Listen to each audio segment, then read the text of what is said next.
Hi everyone, once again you all welcome the wonderful session of the bio Bharat platform.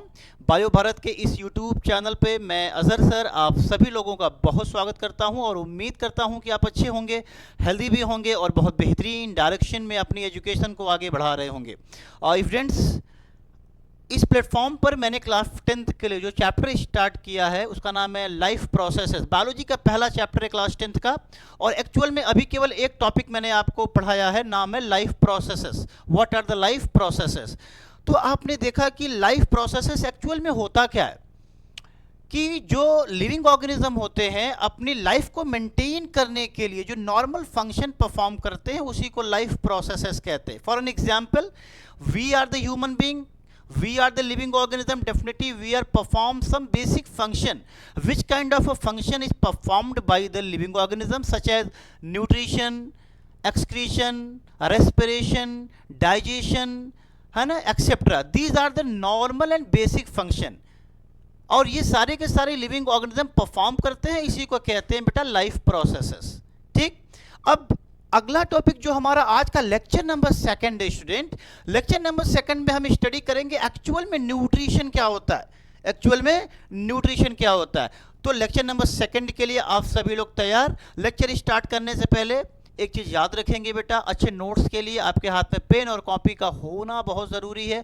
जितना अच्छा content होगा, जितना अच्छा आपका नोट्स होगा, उतना अच्छा मार्क्स आपका बोर्ड एग्जाम में रिफ्लेक्ट करेगा। ठीक, और उसमें आपकी मेहनत ज़रूरी है। चलिए आइए देखते हैं कि एक्चुअल में न्यूट्रिशन क्या होता है। आसान सा टॉपिक है, कभी कभी एग्जाम में डायरेक्ट क्वेश्चन दे देता है कि define the process of nutrition या तो define the nutrition, 2 number short note में आ जाता है बेटा ये। ठीक, तो ध्यान से देखिए इसको, आइए पूरा समझते हैं बेसिक इसका क्या है। ठीक, टॉपिक का नाम है बेटा न्यूट्रिशन। देखिए क्या लिखा है कि nutrition is the process by which living organism, एक तरीके का प्रोसेस है by which living organism takes in food and utilize it to obtain energy for the growth, maintenance and repair of their body.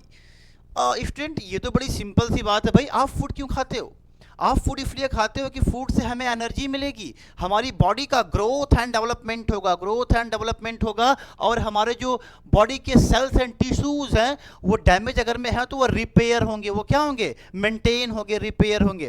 भाई simple सा फंडा है यार कि आप फूड क्यों खाते हो, फॉर द जो है एनर्जी, है ना, हमें एनर्जी फूड से चाहिए तो हम फूड को क्या करते हैं, इंटेक करते हैं। वही बात यहाँ लिख रहा है कि nutrition is the process by which living organism take in food and utilize to obtain energy for the growth, maintenance and repair of their body। ये बात समझ में आई स्टूडेंट? अच्छा, जैसे प्यारे बच्चों मैं कहूं कि यहां पर ये फूड है, यहां पर ये क्या है, फूड है। ठीक है, ये हमारा न्यूट्रिशन है, ये हमारा क्या है, न्यूट्रिशन है। मान लेते हैं कि यहां पर ये फूड है बच्चा और यहां पर हमारा न्यूट्रिशन है, ये हमारा न्यूट्रिशन है बेटा। इस फूड के अंदर न्यूट्रिएंट्स होते हैं, क्या होते हैं, इस फूड के अंदर क्या होंगे, न्यूट्रिएंट्स होंगे स्टूडेंट। क्या होंगे, न्यूट्रिएंट्स होंगे। सपोज दैट आप सोचो कि हर फूड के अंदर क्या एक टाइप के न्यूट्रिएंट होते हैं। सपोज दैट हम ईट कर रहे हैं बेटा कार्बोहाइड्रेट, तो कार्बोहाइड्रेट के अंदर एक एनर्जी सोर्स है, अच्छा फूड है, उसके अंदर अलग न्यूट्रिएंट होगा। अगर में हम फैट यूज करेंगे तो फैट के अंदर अलग न्यूट्रिएंट होगा। बात समझ में आ रही है? तो अलग अलग फूड के अंदर अलग अलग टाइप्स के न्यूट्रिएंट होते हैं। ये बात याद रखिएगा कि अलग अलग फूड के अंदर अलग अलग टाइप्स के क्या होते हैं, न्यूट्रिएंट्स होते हैं। क्लियर बच्चा? अब यहां पर आइए, there are various type of the food stuff. देखो लिखा है ना कि अलग अलग टाइप के फूड होते हैं बेटा, और nutrients on the basis of the function, ठीक है, दे परफॉर्म्ड। ठीक, अब वही बात मैंने आपको समझाई प्यारे बच्चों कि फूड अलग अलग टाइप्स के होते हैं, है ना, और उस फूड स्टफ के अंदर अलग अलग टाइप्स के क्या होंगे, न्यूट्रिएंट्स भी होंगे। फॉर एन एग्जांपल मैं आपसे कहूं कि आप लोग मिल्क को इंटेक करते हो तो मिल्क के अंदर जो है अलग न्यूट्रिएंट होगा। मैं कहूं कि अगर मैं आप पिज्ज़ा और बर्गर खाते हो तो क्या दोनों के न्यूट्रिएंट को हम एक साथ रख सकते हैं क्या? नहीं, मिल्क के अंदर अलग न्यूट्रिशनल कंटेंट है और पिज्ज़ा के अंदर क्या है, अलग अलग न्यूट्रिशनल कंटेंट है। समझ में आ रहा है? तो अलग अलग फूड स्टफ के अंदर अलग अलग न्यूट्रिएंट्स होते हैं। अब जैसे फॉर एन एग्जांपल यहाँ पर लिखा है कि एनर्जी फूड, एनर्जी फूड, ऐसे कौन से फूड है जो हमें एनर्जी प्रोवाइड करते हैं। तो हम कहते हैं बेटा कार्बोहाइड्रेट एंड फैट, ये दोनों हमें क्या प्रोवाइड करेंगे प्यारे बच्चों? एनर्जी प्रोवाइड करेंगे। क्या प्रोवाइड करेंगे? Carbohydrate and fat provide energy. Then the other type of food, body building food कौन से है बेटा? फूड देखिए क्या है, प्रोटीन्स है, proteins and mineral salt, proteins and mineral salt. ठीक है, हमारी बॉडी का ग्रोथ और डेवलपमेंट के लिए क्या जरूरी है? प्रोटीन जरूरी है और कुछ मिनरल सॉल्ट की रिक्वायरमेंट होगी। तो ये बॉडी बिल्डिंग फूड हो गए बेटा। रेगुलेटरी फूड कौन से है बच्चा? इसमें देखो विटामिन्स है एंड मिनरल्स है, इनको क्या कहते हैं? Regulatory food. अब आपको डाउट होगा सर रेगुलेटरी फूड क्या? दो तो समझ में आ गया कि एनर्जी फूड्स कौन है? कार्बोहाइड्रेट फैट है जिससे हमें एनर्जी मिलेगी, और बॉडी बिल्डिंग फूड कौन से हैं? प्रोटीन है, मिनरल सॉल्ट है जिससे हमारी बॉडी का ग्रोथ और डेवलपमेंट होगा। लेकिन सर ये रेगुलेटरी फूड क्या होता है? बच्चा रेगुलेटरी फूड में विटामिन एंड मिनरल्स आते हैं। फॉर एन एग्जांपल, आप कभी क्रिकेट खेल रहे हो, ठीक है, क्रिकेट खेल रहे हो या कोई भी गेम खेलो जो आपका फेवरेट गेम हो, और आपको उसमें इंजरी हो जाती है, चोट लग जाती है पाँव में, हाथ में, और जो है आपके टिश्यू है ना, आपके टिश्यू वहाँ डैमेज हो जाते हैं। तो बेटा टिश्यू देखो, बॉडी को रिपेयर कौन करता है? ये रेगुलेटरी फूड। कौन? जैसे चाकू से कोई सब्जी काट रहा है, ठीक है, और हाथ कट गया, तो टिश्यू यहाँ पर क्या हुआ? डैमेज हो गया। उसको रिपेयर कौन करेगा? रेगुलेटरी फूड, जिसमें विटामिन एंड मिनरल्स आएंगे बच्चा। क्लियर? डन? अच्छा, बहुत अच्छा, वेरी नाइस। देन आफ्टर यहाँ पर एक नोट करके पॉइंट आप भी नोट करेंगे प्यारे बच्चों, लिखा है कि nutrients are of two types. Nutrients को हम दो कैटेगरी में कैटेगराइज करेंगे बेटा, दो कैटेगरी में डिवाइड करेंगे। Number one in organic nutrient and number second is the organic nutrient. ठीक बेटा, अभी फिलहाल में आप इतना याद रखो कि इनऑर्गेनिक न्यूट्रिएंट ये सिंपल न्यूट्रिएंट होते हैं। क्या होते हैं बेटा? इनऑर्गेनिक जो ये न्यूट्रिएंट मैं यहाँ लिख रहा हूँ बेटा, ये कैसे न्यूट्रिएंट होते हैं? ये सिंपल न्यूट्रिएंट्स होते हैं। कैसे न्यूट्रिएंट्स होते हैं बच्चा? ये सिंपल टाइप के न्यूट्रिएंट्स होते हैं। ठीक है, आपने लिखा इसमें क्या क्या आ गया बेटा? Water, mineral, calcium, phosphorus, potassium, ये सारे के सारे इनऑर्गेनिक न्यूट्रिएंट में आते हैं बेटा, सिंपल न्यूट्रिएंट में आते हैं। ठीक, अच्छा, अब बेटा यहां पर लिखा है कि ऑर्गेनिक न्यूट्रिएंट में क्या क्या आएगा बेटा? देखो लिखा कार्बोहाइड्रेट, ठीक है, प्रोटीन, फैट एक्सेट्रा, ये सारे कहां पर आएंगे? ऑर्गेनिक न्यूट्रिएंट में आएंगे बच्चा। क्लियर है बेटा? याद रखो कि ऑर्गेनिक न्यूट्रिएंट के अंदर कार्बन होगा। क्या होगा? यहां पर कार्बन प्रेजेंट होगा, लेकिन इनऑर्गेनिक न्यूट्रिएंट के अंदर कार्बन क्या होगा बच्चा? ये अब्सेंट होगा। ये क्या होगा बच्चा? अब्सेंट होगा। बात समझ में आ रही है? क्या होगा? ये अब्सेंट होगा। क्लियर बच्चा? तो क्या पढ़ा आपने? न्यूट्रिशन। न्यूट्रिशन क्या है बेटा? Nutrition is the process by which the living organism take the food and utilize its obtain energy for the growth, maintenance and repair of their body. हम न्यूट्रिशन इस वजह से इंटेक करते हैं भैया कि उससे हमें क्या मिले?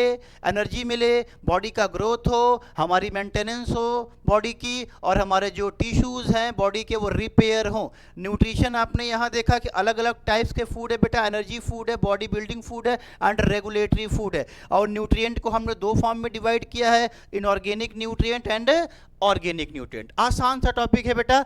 लेक्चर नंबर 3 में, पर इसका स्क्रीनशॉट ले लें आप। लेक्चर नंबर 3 में जो टॉपिक मैं आपको पढ़ाऊंगा उसका बेटा, उसका नाम है टाइप्स ऑफ न्यूट्रिशन। वहां पर हम लोग न्यूट्रिशन को कैटेगराइज करेंगे अलग अलग पार्ट में कि न्यूट्रिशन कितने टाइप्स के हो सकते हैं। तो लेक्चर नंबर 3 के लिए आप सभी लोग अब रेडी रहें। प्यारे बच्चों, एक चीज याद रखिएगा, देखिए एक चीजें आपको अपने लाइफ में याद रखनी है। एक कहानी छोटी सी है, बहुत सिंपल सी, और 1 मिनट लगेगा बच्चा। मैं चाहूंगा कि आप ध्यान से सुने। देखिए एक बाज था, बाज, ठीक है, और एक मुर्गी। तो बाज जो है, एक पेड़ था, एक पेड़, उसके ऊपर घोंसला मतलब बनाया था, ठीक है, और उस घोंसले पे वो क्या किया था? अपना जो है एग ले किया था, अंडा दिया था, और उसी पेड़ के नीचे मुर्गी भी अपने अंडे को हैच कर रही थी। पेड़ था, ऊपर बाज का अंडा था, नीचे पेड़ के नीचे मुर्गी का अंडा था। अब इत्तेफाक से क्या हुआ ना, इत्तेफाक से क्या हुआ कि बाज का जो अंडा था वो गिर गया कहाँ पर? नीचे, मुर्गी के पास। अब मुर्गी ने क्या किया भाई? अंडे को आइडेंटिफाई उसने नहीं कर पाया कि भाई किसका अंडा, वो समझे कि भाई हमारा ही अंडा है, और उसको वह हैच करने लगी। और जब बाद में उसमें से जो है बच्चा निकला, ठीक है, बच्चा निकला, तो वो भी मुर्गी के साथ साथ भाई, जो मुर्गी काम करती थी रोज घूम घूम के भाई अपना दाना चुगती थी, बाज भी उसी माहौल में क्या हुआ, ढल गया। अब एक दिन जो है बाज ने देखा कि यार ये तो मेरा बच्चा है और देखने में हूबहू मेरे जैसा लग रहा है, लेकिन इसकी एक्टिविटी मैं देख रहा हूँ मुझे समझ में नहीं आ रहा है। तो बाज उससे एक बार जाके कहा कि भैया तुम तो जो है बाज हो और तुम मुर्गियों वाली हरकत क्यों करते हो, है ना। वो कहा नहीं मैं मुर्गी हूँ। बाज ने क्या कहा, नहीं मैं मुर्गी हूँ, क्योंकि भाई संगत का असर हो गया था, साथ में रहते रहते उसको वैसे ही आदत हो चुकी थी। तो एक बार बाज ने क्या कहा कि ऐसे लगता है नहीं मानेगा, उसको उठाया और आसमान में लेके उड़ गया, ठीक है, और उसको ऊपर क्या किया, छोड़ दिया, ऊपर उड़ा के उसको क्या किया, छोड़ दिया है। अब छोड़ने के बाद जब बाज का जो बच्चा था वो फिर भाई अपनी जान बचाने के लिए वो क्या करने लगा, फ्लाई करने लगा, उड़ने लगा, और उसको एहसास हुआ यार ये तो सही कह रहा था, मैं मुर्गी नहीं मैं बाज हूँ। इसका इन्फरेंस समझे, इसका जो है रिजल्ट क्या है, रिजल्ट ये है कि भैया संगत का असर पड़ता है। आप जिस माहौल में रहोगे वैसा ही प्रभाव आपके ऊपर पड़ जाता है। तो जितना अच्छा संगत होगा उतना अच्छा उसका भैया रिफ्लेक्शन होगा। बात समझ में आ रही है। तो ये छोटी सी कहानी में भी आपको समझ में आई होगी स्टूडेंट। कल मिलते हैं एक नए टॉपिक के साथ जहां पढ़ेंगे टाइप्स ऑफ न्यूट्रिशन। तब तक के लिए आप सभी को best of luck student, hard work करते रहें। कल मिलते हैं एक नए टॉपिक के साथ।